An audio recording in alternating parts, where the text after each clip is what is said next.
Hello, everybody, and welcome to this webinar to mark the occasion of the publication of a really important and exciting new book called Schooling for Refugee Children, a social justice perspective informed by children from Syria.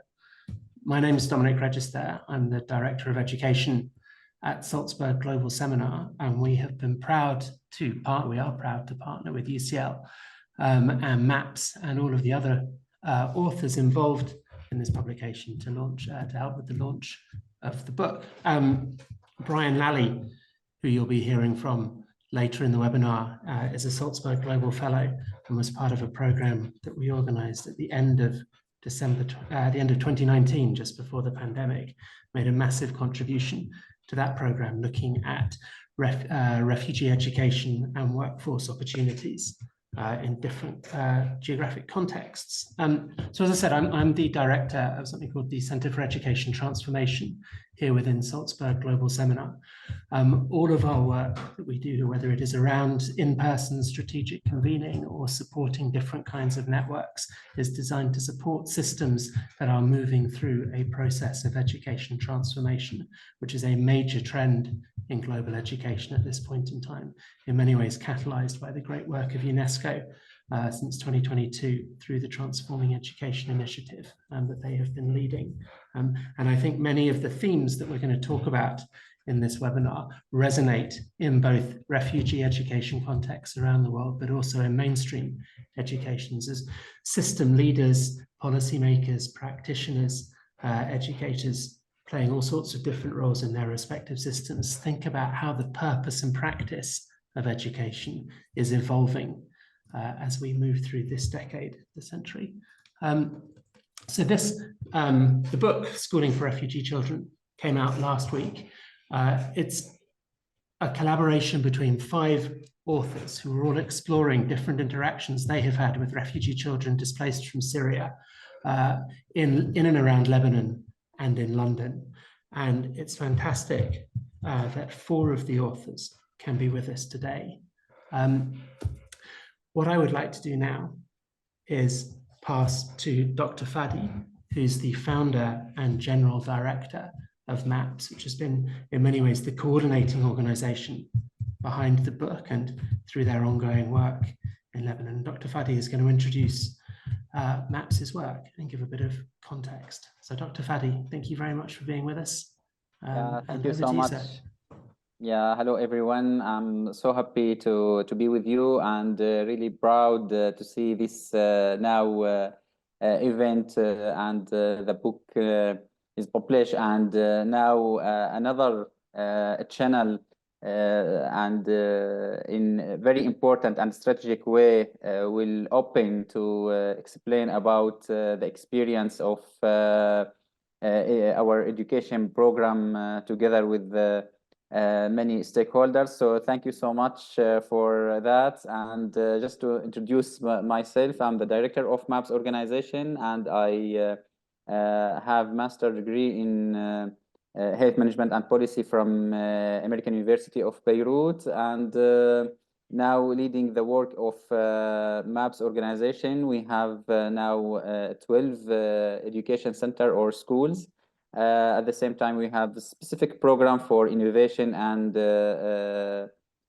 creativity to also deliver specific courses to our education. So thank you so much, and maybe we'll explain more about our vision in MAPS for education in next maybe session. Great, thank you, Dr. Fadi. Brian, can I bring you in at this point? Would that be okay? We've got multiple Brian Lallys on the screen, it seems. So, but yes, the original. Nobody needs multiple me's in their life, I can assure you of that. Thanks, Dominic. Before I say too much more, I just want to take this chance to introduce Marwa, who is on the team at MAPS and is responsible for the research department there. Because the way today's session is panning out is not as we originally intended, because over the last few days, the context here in Lebanon has changed quite significantly for Syrians. So Marwa, are you able to describe the situation at the moment. If I can hand over to you briefly. Hello, Brian. Thank you. Hello, everyone. Thank you for the invitation to attend today. Indeed, I can describe the situation, but no words can describe how harsh the situation is, honestly. So this year, similar to last year, a wave of raids and attacks have been chasing Syrian refugees residing in Lebanon. The situation has escalated over the past days, with more than 500 Syrian-led shops and institutions were closed. Now, politically speaking, with a vague and implicit agenda, the Lebanese government has been violating the human rights of refugees. Honestly, to intentionally make use of the humanitarian support that Lebanon receives for hosting Syrians in Lebanon. This is the second year that Syrian refugees are witnessing such cruel acts, which in many instances are leading those vulnerable individuals to death as they return back to their home country, Syria. Honestly, Brian and colleagues, no words can describe how harsh and mentally disturbing the situation is here, with the schools that are led by Syrian refugees, and even institutions are being closed, and all in-person activities have been suspended. But we always hope that actors and advocates in the humanitarian field can shake the system and stop such violations. Thank you. Thanks, Marwa. So our original intention was that we would be able to actually have contributions directly from some of the children in the MAP schools, from their schools. But as you've just heard there, we can't do that because it's not safe for the teachers to move around and travel to those schools, and to preserve things in the longer term. Everybody is keeping their heads down and staying at home, and therefore, unfortunately, for these days, the schools are closed. So I think it's important that we have that set out as the context for right now, because a lot of what we're talking about in the book is to do with the framing of social justice and where the lives of these children and their experiences sit within that. And I think we've got a very stark, if unplanned, very powerful illustration there of just what that means on a day-to-day basis in terms of education, continuity and interruptions and violations of people's rights and violations against social justice. So Dr. Fadi there mentioned some of the work that they do. So the general philosophy of MAPS is that the work is designed and driven by the refugee community for the refugee community in all aspects of its work, which includes not just education, but healthcare and livelihoods work and some protection work as well. We were concentrating particularly in our original project on the work of their schools that are located inside the camps themselves in Bekaa Valley. And at that time, MAPS had 9 locations, and we were able to draw a selection of children from all of those 9 locations, and actually for the first time, bring them all together. And we did this not with any particular grand plans for doing in-depth research or publishing a book, as it turns out we have done, but with a very, very simple and yet very ambitious idea. Just listen to what these kids were telling us. What did they have to say about education? What did they have to say about the schooling that they had received? What did that have? What meaning did that have in their lives? What did they think was working well? What did they think could be improved? So we brought the children together for a series of workshops, which Jasmine will describe later. But really to do no more than give them the opportunity to meet each other, to do some team building and leadership, but also to give them the chance to set out their ideas and think about what their experiences were, and then crucially to share those experiences with a group to their teacher of the week. We were really lucky that we were able to follow up on these workshops sometime later and actually post-COVID to find out what had changed. And we did this through asking some of the children about their experiences, not just through COVID, but on an ongoing basis. But also we had the chance to follow up with some of the teachers. So it's one thing listening to children, but of course the big question there is, well, so what? Yes, of course, there's massive power and importance in the act of listening and engaging to children. But if we're not actually going to do anything with or about what they tell us, then clearly that's quite problematic. So we were really lucky at the openness of the teachers to engaging in some kind of follow-up conversations. The other sections of the book write up not just those initial workshops and the post-COVID discussions and the follow-up with the teachers, but also looking at a couple of other locations. One up in Akkar in the north of Lebanon, but also comparing, perhaps most interestingly, in terms of the book, the experiences of Syrian refugees who were attending comprehensive schools in London in the UK. And it was very interesting to be able to pull together some of the research work of Jumana Al-Waili, who you'll also hear from later in this session, about how the experiences of the children in all three locations compared and contrasted, and how much they had to tell us when we actually were able to sit down and really engage in a long-term, more meaningful way with some of those voices. So it was quite an ambitious project, but it never set out to be anything more than listening to kids. But what we discovered was they were just telling us so much that we had to do something with, not just in terms of passing on to MAPS so that they could improve the quality of their provision, but actually to share more widely, which is exactly what we're doing now, what they had to tell us. So as part of what we were doing, we wanted to document our time together. And in the workshops, those original workshops, we were able to capture some of that on video. And we've prepared a short film, which is available online. And I'm sure Dominic and the team will share the link in the chat of this call. But we've got some excerpts from it which we'd like to share with you just now, which I think gives you a flavor of how we went about the project and the beginnings of what some of the children were able to share with us. So whoever is in charge of the technical dimensions, if you're able to play that video for us now, that will be wonderful. From Syria, but we were forced to leave our homes. For now, we are living as refugees in camps in Lebanon. We go to non-formal schools run by an NGO called MAPS. This film is all about our hopes, fears, and what we want from our learning. We talked about all of this in workshop days. We want to share our ideas with our teachers and with all people around the world, so that they can learn from us.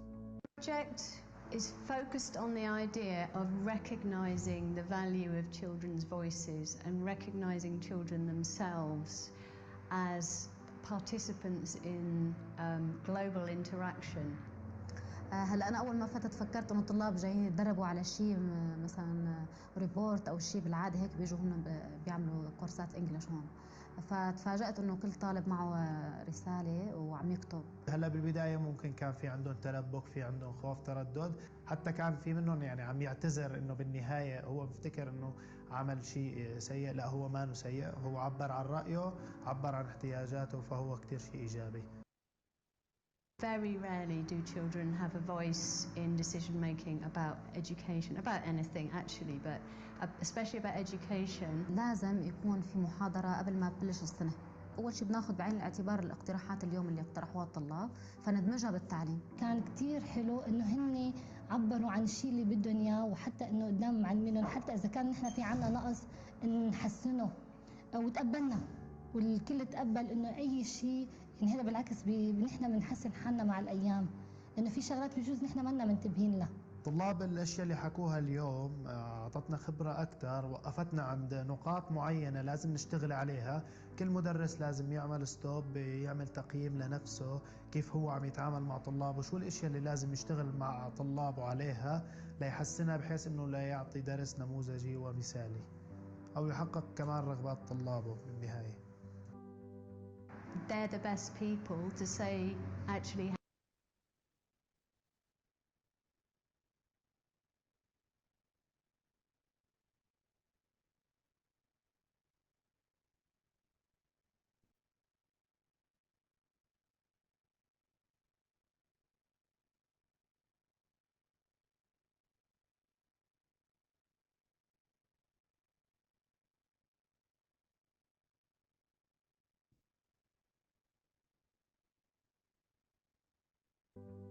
they're the best people to say, actually,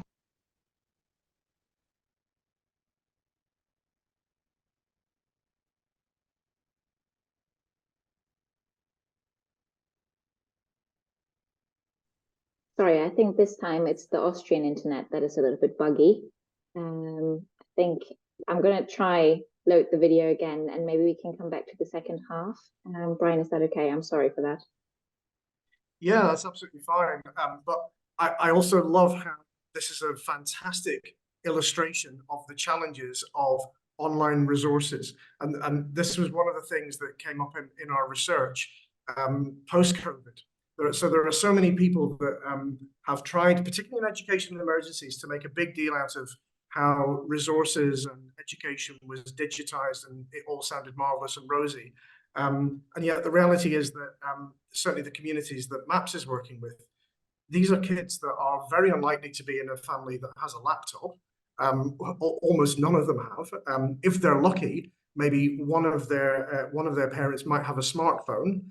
But there's massive competition for who gets that smartphone. So yes, lots of people have spent huge amounts of money digitizing curricula, but if nobody can access it because of data issues and technology issues in contexts of conflict and fragility, such as the camps in Lebanon, then kind of what's the point?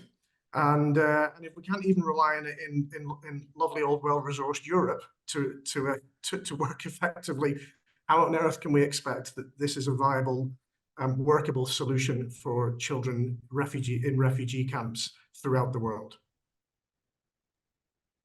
Thank you, Brian. Yeah, I couldn't agree more. We're back with the video. Shall we go into the second half of it? I'll screen share again. Yes, please. people to say actually how well it worked for them and what they learned from it, how they felt, how their feelings affected what they learned, and what they will take away into their adulthood, as well as into their life now, especially for these kids who are having a hard life now and are likely to go on having a hard life later. فتحمست أنا لحتى أعرف شو عندهم هموم أوجاع يحكوا لنا إياها، لأنه هن بالصف ما بيحكوا هن شو عم يشعروا.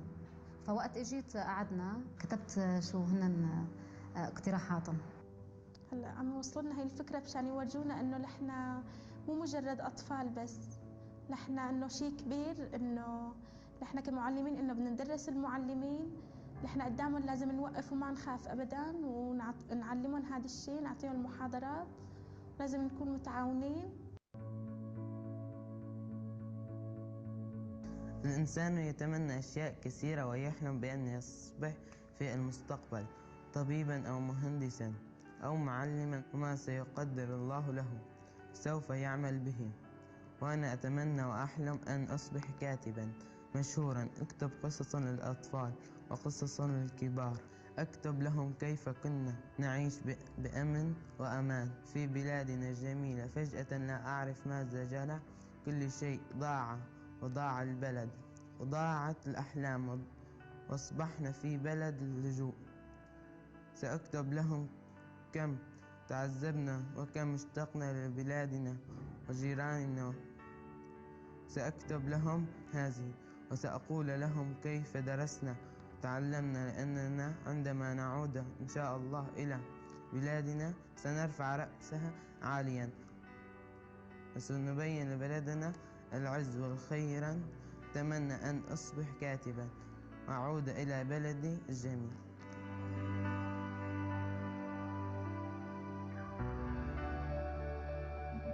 Although we have difficult lives, we have high hopes for our futures.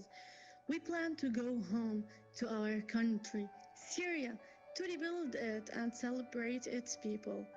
Until that time comes, we will keep learning with each other and keep learning from each other. We will help make our country a better place.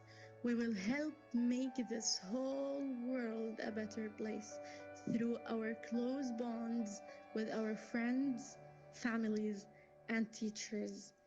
We will fulfill our dreams.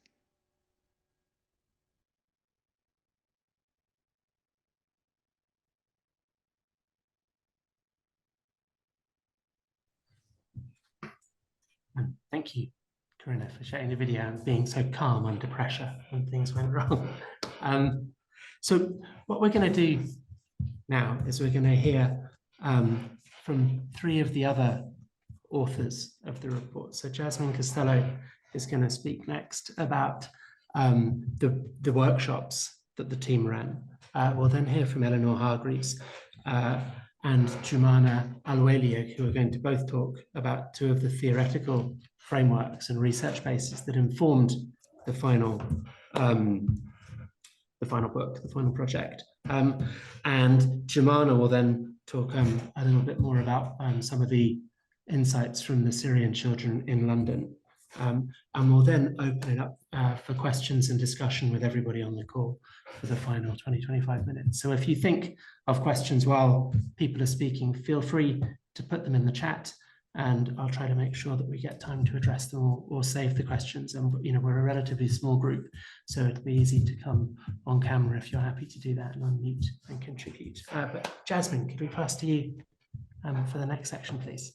Yes, thanks, Dominic. Hi, everybody. Thanks for joining us today. So nice to see so many people here and get to share about this work. So I'm going to talk a little bit about what the research looked like the 3 days that we were there and the activities that we did.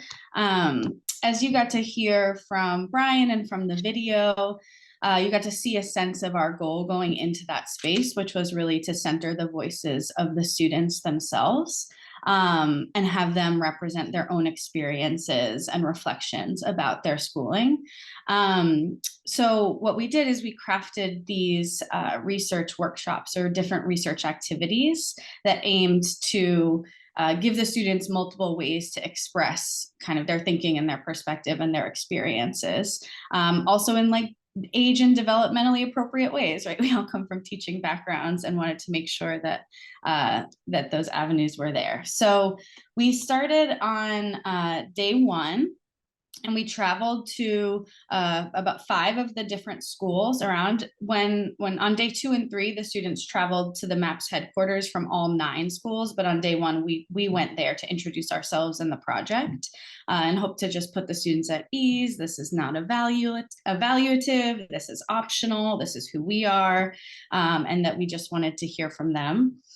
And we had them do a first activity on day 1, which was completing sentence stems. So we had a couple sentence starters, and the students were to fill them in the rest of the sentence however they please. So some of those examples of those sentence stems were, the story of my schooling so far is like this, or the best thing about my lessons at school has been. So it was a couple, we had about 10 different sentence stems, all getting at different aspects of their experience with schooling. And then on day 2, as I said, the students then traveled to the MAPS headquarters. And so we had a large room full of children. Most of them were between ages 9 and 13, but we didn't specify an age. We just let students self-select and opt in. So we had different structures for the workshop. The first day we started with like a mingling activity. As I think folks mentioned, the students hadn't necessarily all met each other before. So there's a lot of, nervous energy, as you can imagine, when students are coming together and meeting for the first time. So we tried to make it fun, put it at ease, introduce yourself, get to know each other a little bit, and had students moving around and talking to new people. Then we had them, the next activity was to draw a picture of where they might see themselves in 5 years of longer. And while students were doing this and working in different tables, we also audio recorded some of their conversations with each other, or had them describe what they were drawing and share that. And if you've seen the book yet, or if you've yet to, you'll see many of those pictures throughout the book that came from this activity. Then the second part of day 2, we had them divide into 2 different groups, and we asked them to think about their favorite learning activities and have that in their minds and answer some questions about those activities. So describe what you were doing during those activities, describe how you felt, etc. Different kind of prompting questions to get at what about those activities was their favorite or most enjoyable in their schooling experience. And then day 3 was our last day. The students came back to the MAPS headquarters. And we started, as you heard Eleanor mention in the video, of giving the students a sense of recognition was part of the goal of this. So we had them actually write down what they would like to be recognized for. And we facilitated an activity where the students then recognized each other for what they would like to be recognized for. And they were really able to articulate that and share that with each other, which was beautiful.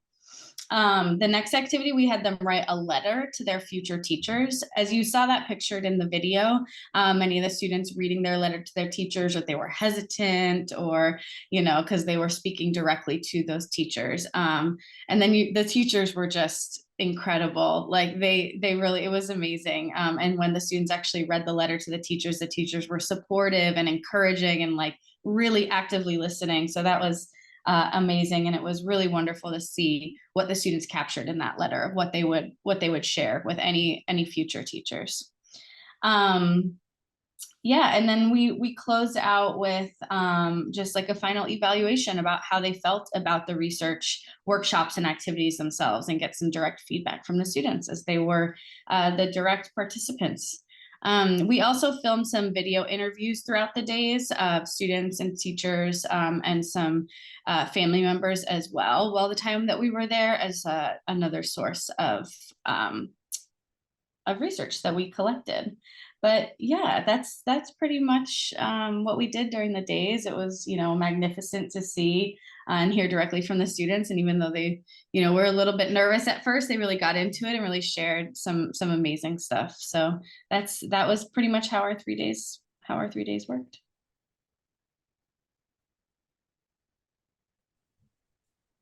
That's brilliant. Thank you, Jasmine. Was that, I think, Jemana, you're going to talk more later about the London experience and where it was similar and different. So, Eleanor, can we bring you on now? And you're going to talk a little bit about some of the intellectual framework that you all drew on to shape the report and the project. Yes, thank you very much, Dominic. Could we have the slide, please? Thank you.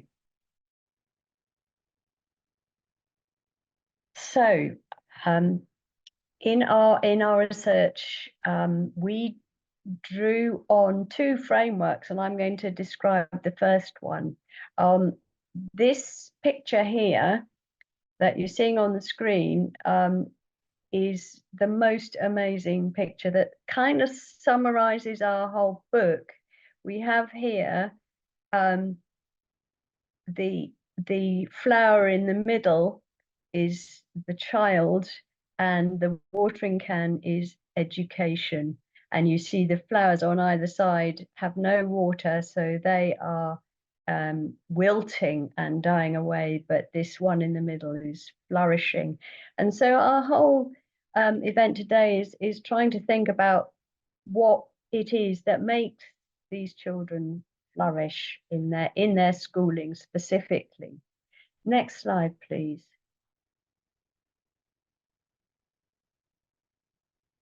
So this is Nancy Fraser, and she's an American political scientist, and she describes how global social injustice constitutes some actors, such as our children, as inferior, excluded, wholly other, or simply invisible, and hence as less than full partners in social interaction. Next slide, please.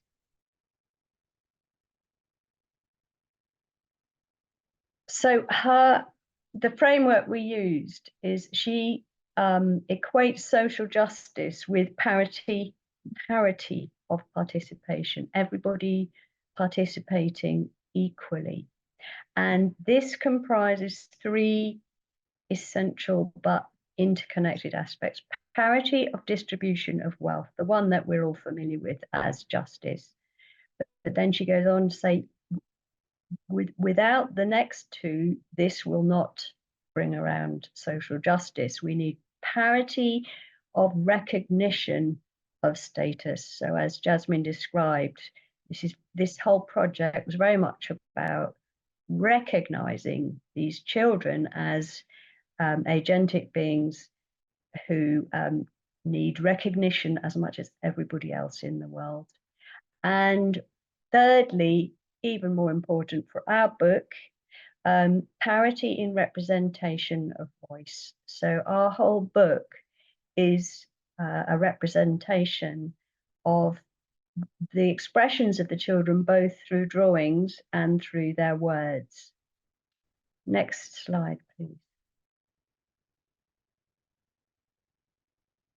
So Nancy Fraser says, justice requires equal respect for all participants and ensures equal opportunity for achieving social esteem. But she bemoans the fact there are few fair and open processes of deliberation in which all can participate as peers. So in the workshops that Jasmine just described, we aimed to provide some processes of deliberation in which all could participate as peers, and then we've tried to share these in our book. Thank you. I'm going to now hand over to Jumana, who's going to describe another of our theoretical frameworks. Thank you very much, Eleanor, and hello everyone. Thank you so much for joining us today. I guess if we want to speak about our theoretical framework a bit further, then we would say, and I would like to start by saying that all case studies in this book are inductive studies.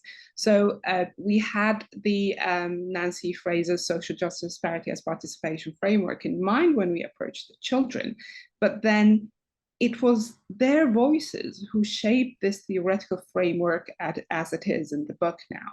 And this piece of work is particularly of great importance because when we asked the children about what they think about their own education, they spoke of parity of recognition, parity of representation, parity of distribution, without mentioning these big terms or jargons, but they basically understood what these meant to them at the level of their education, at the level of their humanity.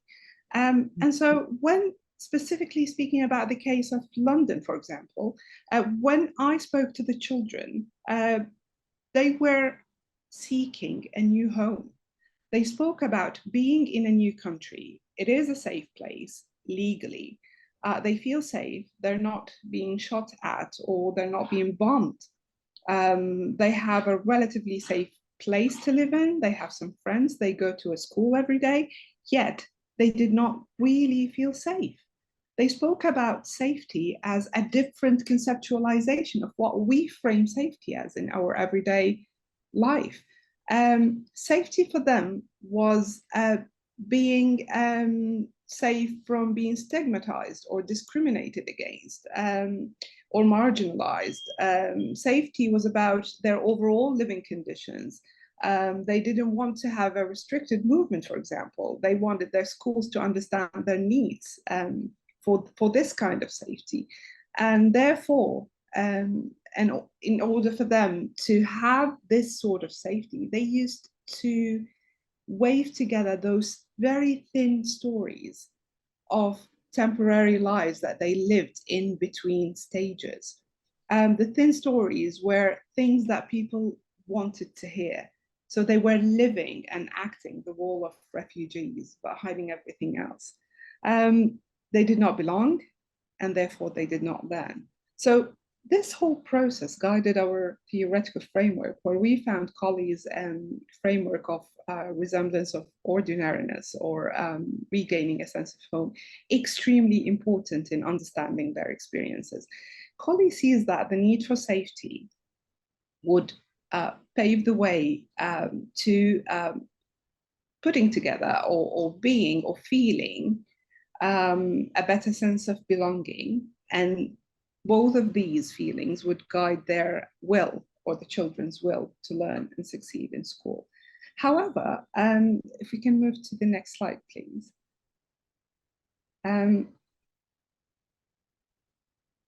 McIntyre and colleagues understood that this framework of safety, belonging, and success does not exist in a vacuum.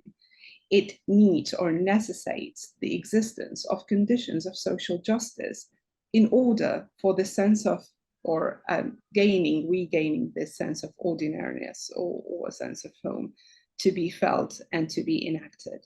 And this is exactly what the children were speaking about. For genuine recognition of experiences, capital abilities, talents, and needs, there is a need for adequate redistribution of material and non-material resources, and equal and valued representation of voices, needs, and contributions in order for the children to feel safe, to belong, and to learn and succeed. And by that, they will regain a sense of home and ordinariness. Probably when you will hear about the testimonies of the children, both in Lebanon and in London, you will understand how this framework came to be. I'll get back to Eleanor again, and she's going to tell us more about what the children in Lebanon said they wanted from their education. Thank you very much, Jemana. Yes, next slide, please.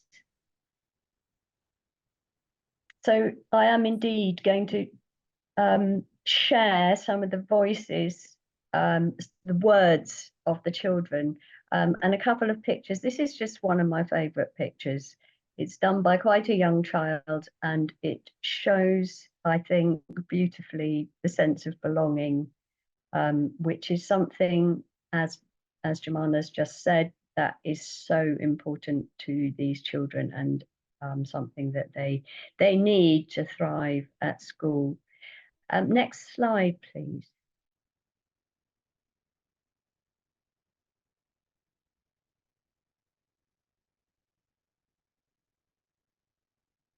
So these are the various requests the children had for thriving at school. They expressed the need for belonging to the MAPS community. So here's one quotation from one child about the workshops, but also about MAPS in general. I learned love and friendship. I felt I was making my friends happy, and they helped me. What made it successful was me making new friends. Next, please.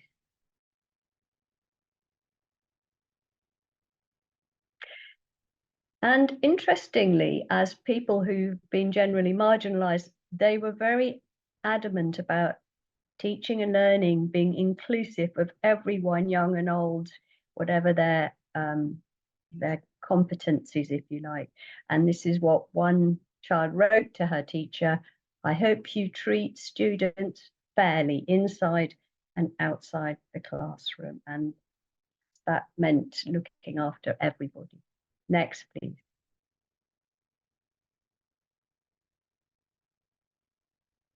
The children particularly valued being asked to express their views during the workshop, and this is their cry for representation. So one child wrote, the best thing about being part of this research was sharing my perspectives with everyone, with the pupils and with the teachers. And now that their words are in our book, we hope they'll be shared even more widely. Next, please.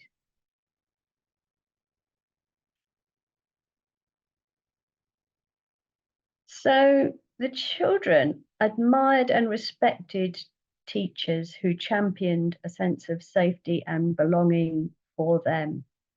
And one of the children wrote, I learned that the teacher is an essential pillar of our lives, and without teachers, life is incomplete.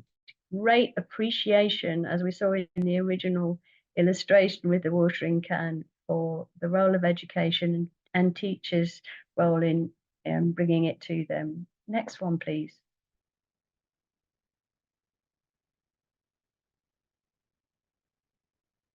Now, the children express a need for a wider curriculum and more schooling. This is so beautiful. I would like to have more lessons and extended sessions so that topics can be explained more thoroughly. And one child even said that she particularly loved learning Arabic grammar. Next slide, please.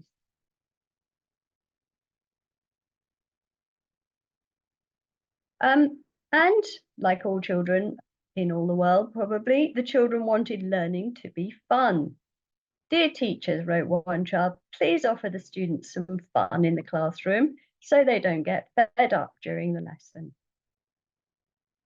Next one, please. And throughout all of their voices, we hear the children expressed a longing to return to ordinary life in Syria, home. And this is a classic comment. We must help each other so all of us can rebuild our destroyed country, and in order to help others as well. And finally, here's a next slide.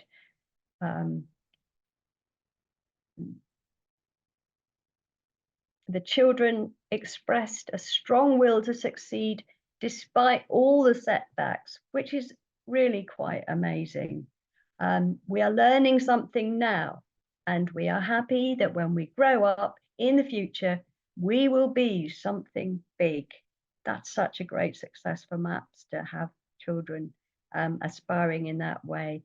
And finally, here's a picture of the comparison between the children's life in MAPS and their life in Syria. Next one, please. Final slide of me.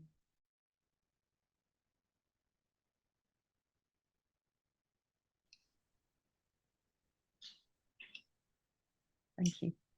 Thank you, Eleanor. So a little bit about the research conducted in London. The research was with a smaller number of children, so 6 children in total. 2 identified as male, 4 identified as female students. They were doing their secondary education, so they were between 13 and 16 years old at the time of the research. The research was based on sort of a lengthy period spent with the students speaking about their life history. So it was based on a life history study where the children had more time to express and speak about what happened since they left Syria and came to the UK, and how their life came to change and develop, and how they got to school, etc. Now, the children in London were basically, or they just painted a grim picture of the situation of their schooling. They placed lots of hopes on their teachers. However, I'm sorry, can you hear the noise around me? Sorry for that. So the children spoke about some negative experiences with their teachers, specifically because they placed a lot of hope on their teachers being able to help them get through the first stages of feeling safe and getting to know the country and starting their new lives and rebuilding a sense of home in their new country. However, they were always speaking about not being recognized as fellow humans, but as merely refugees. This was one of the comments, or one of the testimonies of one of the children, who said that he hated being recognized only on Refugee Week and being forgotten all the year around. Once it's Refugee Week, he'd be called in and asked to speak about the journey. What he said at the time was, I don't want to be recognized as a refugee. I want to be recognized as a human being. I don't want to speak about the journey. I want my voice to be heard. There is more to my life than the journey coming from Syria to the UK. So in this one testimony, you can see that the children were striving for recognition, but also representation. They wanted their voices to be heard and their voices to be theirs. They did not want to be told what to tell about their stories, but they wanted to express their own stories. This kind of, or this missing sense of recognition and sense of representation meant that they didn't really feel safe, either emotionally or as peers or equal to their peers in the school. If we can go to the next slide, please. Thank you. Their testimonies prompted the following questions. So which type of safety might be sufficient to promote feelings of belonging? of belonging. Why didn't those children belong to their school, to their new community, to their new country? What kind of safety is required for them to grow back some much needed webs of belonging? Was it just the lack of recognition, fair distribution, representation, or was there something else? Well, they basically spoke about those three factors or those three pillars in light of a fourth one that we would describe in the next slide, please, as merely love. The words they used were, I want my teachers to love me. I want my friends to love me. I feel that I am a hated person. They basically used the words hate and love. And when we sat down and spoke more about what they meant by the word love, they spoke of love as a sense of a continuous feelings of genuine care from their teachers and school towards them as fellow humans, as equal to their peers. They wanted to be loved not as a one-off, but as a sustainable act that is practiced with each and every student equally. They did not want to be known as the refugees or the Syrian kids who are traumatized. They wanted to be known as the friends, the students at this school, people who are going to make new lives in a new home. They wanted to call school home. They wanted to call the UK home. So when we spoke more, they said that recognition needs some emotional safety. If you're not loved, you're not recognized. If you're not loved, you'll not get the resources that you need. If you're not loved, you will not be given the space to express, to speak, to have your voice heard. So the emotional safety was an important form of safety as much as any other form of safety. They didn't really care much about being able to live in the UK as residents as much as they cared about being loved and recognized as people who came to the UK because they had to. They're not here to take anyone's place or anyone's resources, but they wanted to live harmoniously with everyone else. They expressed that to feel safe and belong. They wanted to be recognized for who they are as fellow human beings. They wanted their voices to be heard. They wanted to express their emotional along with their educational needs, and for these needs to be heard and acted upon continuously, sustainably. And they wanted to be loved and respected. And this took us to one big name, which was called pedagogical love, that we explain more about in the book, a sustainable act of caring from teachers and school personnel and the school in total towards the students. Sorry, Noizan, thank you very much. Jumana, no, thank you so much for that. That was fantastic. Your closing slide, Jumana, reminded me of that lovely quote from Hannah Arendt about education being the point at which you decide if you love the world enough to take responsibility for it. The research seems to absolutely reinforce that. So what we're going to do now, excitingly, and that we weren't sure would have been possible at the beginning of the day, is we're going to hear from two of the students who've been part of the research project. So Ritaj and Jana, both aged 11, they're both with Marwa, who's the head of research at MAPS. Marwa is going to help with some translation. But Ritaj and Jana, it's lovely that you're here with us. I understand you're going to stay off camera, which is absolutely fine, obviously. But we'd love for you to introduce yourselves a little bit. And then if you would say a little bit about the thing about school, which is the things about school, which are most important for you. We would really appreciate hearing directly from you. And thank you for being here. Okay, Dominique, I will translate into Arabic for Ritaj and Jana and then translate back into English, okay? Thank you, Marwa. Sure. So, ريتاج عارفة عن حالي؟ أنا اسمي ريتاج محمد حبوش. وين ساكنة وشو بتعملي؟ بأي صف أنتي؟ أنا صف الرابع، ساكنة حد مقص. أوكي. So Ritaj Haboush is in grade 4. She lives in a building near Maps. Jana? Jana is a bit shy. عارفة عن حالك؟ أنا اسمي جنى مجبر عمري 12 Okay. صف رابع ساكنة قدام مصر. Okay, so Jana, she's 12 years old. She's living also beside Maps building in Tanail, and she's in grade 4. Well, you're both very welcome to be here. Thank you very much for joining us. We would love to hear a little bit from you about the things about school that are most important for you. So not the subjects that you learn, but the whole school experience. What are the most important things within that? شو أكتر شيء بيهمك بالمدرسة؟ بيهمني بالمدرسة إنه نتعلم. Okay, so the most important thing about schooling is to be able to learn. شو كمان؟ أنت يا ريتاج يا جنى شو أكتر شيء بتحبيه بالمدرسة؟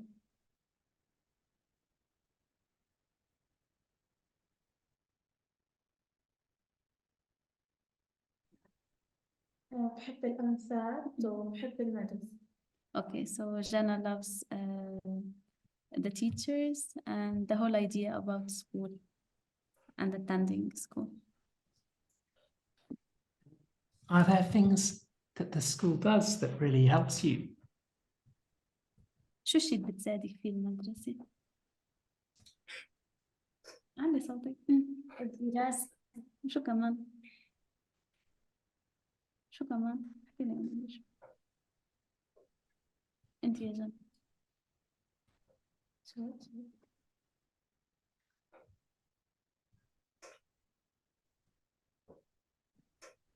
اجت مس جديدة اسمها مس منى فتعرفت عليها واجت فئة جديدة فتعرفت عليها كمان. So for Ritaj, the school gives her the chance to connect with the new people. She loves her teacher a lot, and she's always excited to be taught by new teachers. You're certainly connecting with many new people on this call today. And Jana, what about for you? وجنى بالنسبة لك شو بتساعدك المدرسة؟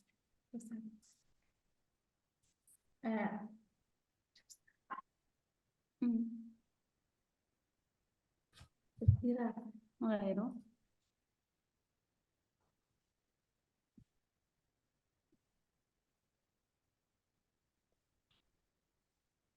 شو؟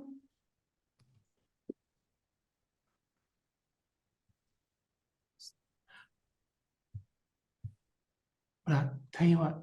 Jana is a bit shy, so she's saying that she whispered,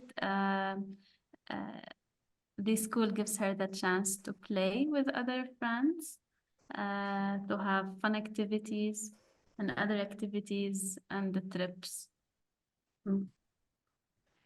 Those are things like she doesn't always have in her normal days.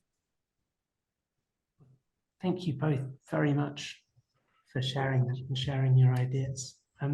We have a little bit of time, and I know just from the names I know on the call, there are some amazing educators on here who are very involved in refugee education in different contexts. So I'd love to open it up for questions for the authors. So please feel free to unmute and just put a Zoom hand up and come in straight with a question. You can see Rose, you just come camera on with intent. Very lovely to see you again. It's good to see you too. I've added some questions because I had some experience with working with children in different school settings in Lebanon. So I added some questions to the chat, a lot of them. One of them was, what grade level, in case I missed that. The other one was, were they consistent in their attendance during the sessions, because what I noticed was sometimes the children had other obligations to their families because parents couldn't get licensed to work, so they would send their children out to work in the streets with, like different things, like selling things and stuff like that. And were there any behavioral issues? We noticed that, and it really surprised us because they really needed some psychosocial support. And it could be that maybe the best children were selected to go to your program. And what is your follow-up? And just a comment, when you talk about loving, which, this is absolutely true. These children are so loving. It's pretty amazing. But I've done some research for a project, and what I found is that for successful, outcomes, you need to focus on integration and adaptability. So when the children go to London, are they integrated and are they adapting? That translates into love. Thank you. Brian, I think you should answer this. Okay, so there's a lot to unpack there. So the kids themselves were from a range of classes. It wasn't a random sample. It wasn't designed with that kind of academic rigor that you might expect in some projects. So partly it was to do with availability. It was certainly there was a degree of selection by the principals of each of the centres, and therefore, it's probably not surprising that we didn't particularly experience any behaviour issues at the time of the workshops, because it was seen as kind of a reward towards the end of the school year for kids that they felt had lots to say, but also there's a bit of an incentive or recognition, I guess, of kids' participation throughout the year. But they were, as you can imagine, an absolute delight to be with for that time. And we were very careful that we did have good continuity across the different workshop days, Rose. So there were one or two kids that were not able to make it at the very end, but apart from that, actually, we were very lucky. Out of the 45 children, almost all of them participated in almost all of the activities, which, as you well know, is actually very unusual. In terms of the issues to do with London, perhaps we can bring Jemana in on that. But I mean, we've zoned in on this word love, but it's fascinating how the kids definitely were so clear on that, but also their teachers in Lebanon. It's an extraordinary thing that we spend so much time in education thinking about curriculum and scheduling and planning and budgets and statistics, and this huge thing is staring us right in the face. I mean, if education is anything, it's about interactions between humans, and if we're not grounding that in love, what are we doing? But anyway, over to Jemana, perhaps to pick up that specific question from Rose about the kids in London. Jemana, if I could ask you to be concise so that we could take one or two further questions before we wrap. Everyone else, indulgence if we run slightly over the hour. Jemana. Thank you, Brian. Thanks, Rose, for the question. I think integration, in a sense, is related, as they defined it, the children defined it, is regaining a sense of home. And they were not getting that because they were not feeling that they're loved. They were not feeling safe, or they did not really grow those webs of belonging. So they couldn't really integrate. And they saw that love was the essential condition as the starting condition for them to integrate. But since that wasn't there, which was a missing form of justice for them and an injustice, they couldn't really integrate. The whole thesis actually covers integration and acculturation in relation to love and social justice. But yeah, in a nutshell, that was their point of view. Thank you. If we could go next to the questions from Vishal that were in the chat, and then Shireen will come to you for the final question. Vishal put two great questions in. One related to the idea of thriving within the research and how it was defined. And then follow-up question around how the research and the work is going to be taken into more refugee contexts around the world outside of the specific Syrian examples. So first of all, definition of thriving, and then dissemination and outreach plans for the work.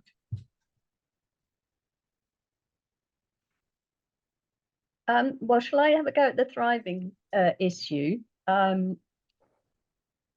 What we mean by that, I think, is parity of participation. So for the children who feel the confidence that that they recognize themselves as valuable, they get recognized by other people as valuable, they feel that they are that their voices are valued, and they also have the material goods that they need.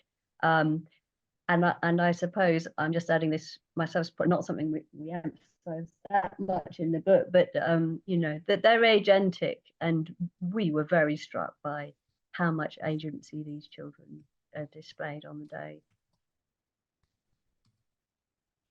Thank you, Anna. I've put a link in the chat as well to a book that Vishal co-authored about thriving with the organization that he works with, Dream a Dream in India, which is a fabulous book. Thank you. And the second part of the question about outreach and plans to take the work into other refugee contexts. And then we'll go to Shireen for the final question. Well, I mean, we are lucky enough that UCL Press, who we've published with, have published this open access. So it can be downloaded for free by anybody who is lucky enough to have access to the internet. Specific refugee outlets, we need to do more work on that. And I think today is one effort to try and reach those areas. Don't know if Brian wants to add to that. Yeah, well, only to say that as part of my work, I work in different contexts as well. And we've already trialed some of these different approaches with in refugee settlements in Western Uganda, with again, refugee-led education initiatives there. Fascinating how some of the same issues come through and some of the same priorities that the kids would put in place if they were given free rein to be designing their own initiatives. And again, it's so much of this just comes back to relationships. It would be amazing if at some point we can more systematically take these learnings and these approaches to other refugee contexts and just see and hear what these children have to tell us. Mm-hmm. Agree. With that, we'll find a link to put in the chat any second now about a project that we worked on last year that was nothing to do with refugee education context, but was about intergenerational collaboration in education transformation and the importance of listening to intergenerational voices in order to shape more inclusive, effective education systems. But while Shireen is asking her question, I'll put that link in the chat. Hey, Shireen, lovely to see you. Hi. Thanks, Dominic.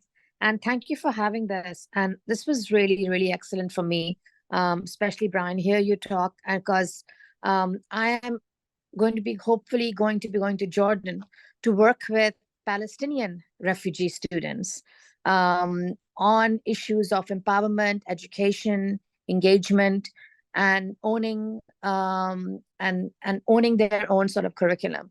So I'm really going to be reading this book with a lot of interest. I'd love to be able to connect at some point. But my question to you was, I think someone else answered that, that in my research, I'm noticing there's so much PTSD. There's so much more that teachers are being asked to do in terms of their role in what's happening, and the refugees, the children who are moving out of Palestine right now. And I'm looking at Jordan and Lebanon also. What were the biggest challenges for you all? Some of the biggest challenges in doing your research.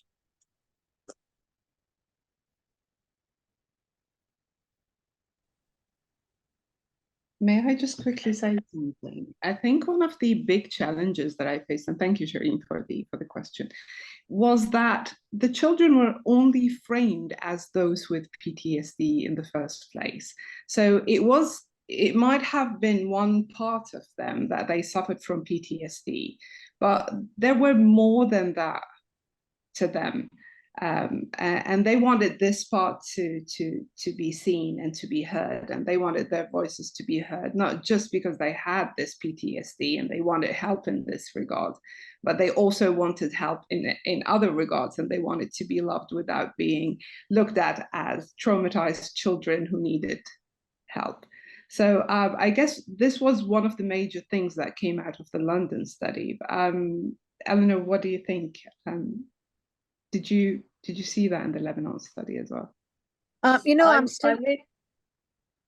No, go on. Sorry, I thought you asked me, but. No, I think Jemana was handing over to me because Jemana wasn't unfortunately with us when we did the research in Lebanon. I don't feel in any position to comment on this, having worked with these children for 3 days.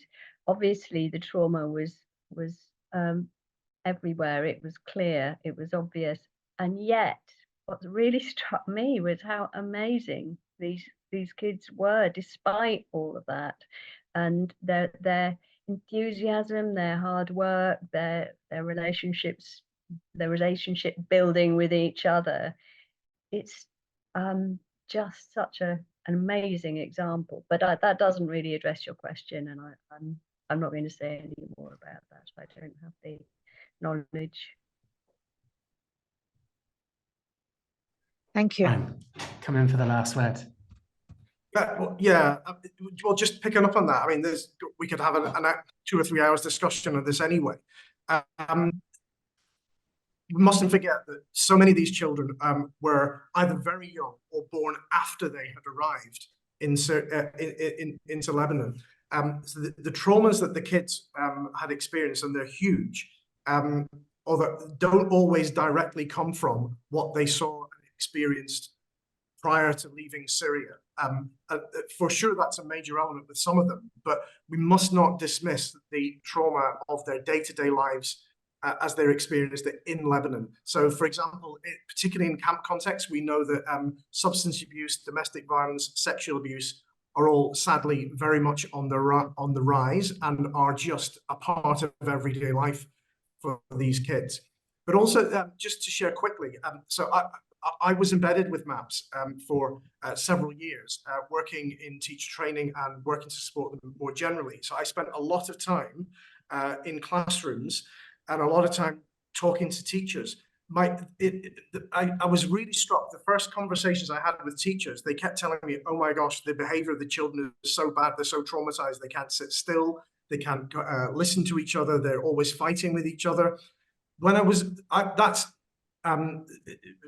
a fair reflection, I think, of so many conversations I had. When I started observing children in classrooms, though, that's not necessarily the perception that I had. Now, I should say I'm not a psychologist, but the observations I was making of children's behavior in class was entirely consistent with what you might expect to see within the spectrum of behaviors in response to very traditional teacher-centered rote learning pedagogies. So I was seeing what you would not consider to be unusual behavior within the normal bands of behavior for, frankly, bad quality teaching. And that's one of the reasons why it was such a joy working with MAPS, because you were able to look at what was happening and come up with suggestions and work with their staff to change how they were delivering in response to what they were seeing. Now, of course, a big part of that is what we now might frame as trauma-friendly classroom approaches. There's a whole other discussion to be had on that, because I'm far from convinced that that's actually a thing, because when you unpick the recommendations of trauma-friendly teaching approaches and trauma-friendly classroom environments, what we're talking about is healthy, good classroom environments, which you would hope would be the experience that all children would have everywhere. These children, of course, are particularly vulnerable and therefore particularly in need of positive, healthy, supportive, loving classroom environments. And maybe that's the message that they're sending us, is that what those children need is just very, very high quality, loving approaches to teaching. But that's true for all children, isn't it? So, Shireen, certainly don't be spooked by the idea that you might find trauma in the classes, because for sure it is there, but it is there as part of so much more. And it's amazing that you're going to be able to do some work there, and hopefully you will find success and joy in that, and will learn so much from what the children that you're working with will teach you. Thank you, Brian. Thank you. We'd be really happy to make an email connection, Shireen and Brian, after this as well, so you can find each other.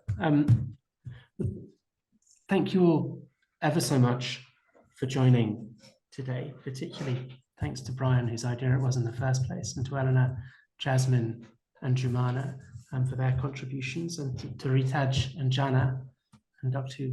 who brought the conversation to life in some ways, and to Dr. Fadi and Marwa for all the work that you've done, and to colleagues here in Salzburg for making it all possible. I'm sorry we overran slightly, but the conversation was fantastic and worth it. Download the book. It's a superb book. It's a free resource that UCL have made available. And I hope that we could do some kind of follow-up event in a couple of months' time, maybe when we could think about how the work had been used in different contexts. Take care, everyone, and enjoy the rest of today. Goodbye. Thanks, everyone. Thank you. Thank you. Bye-bye.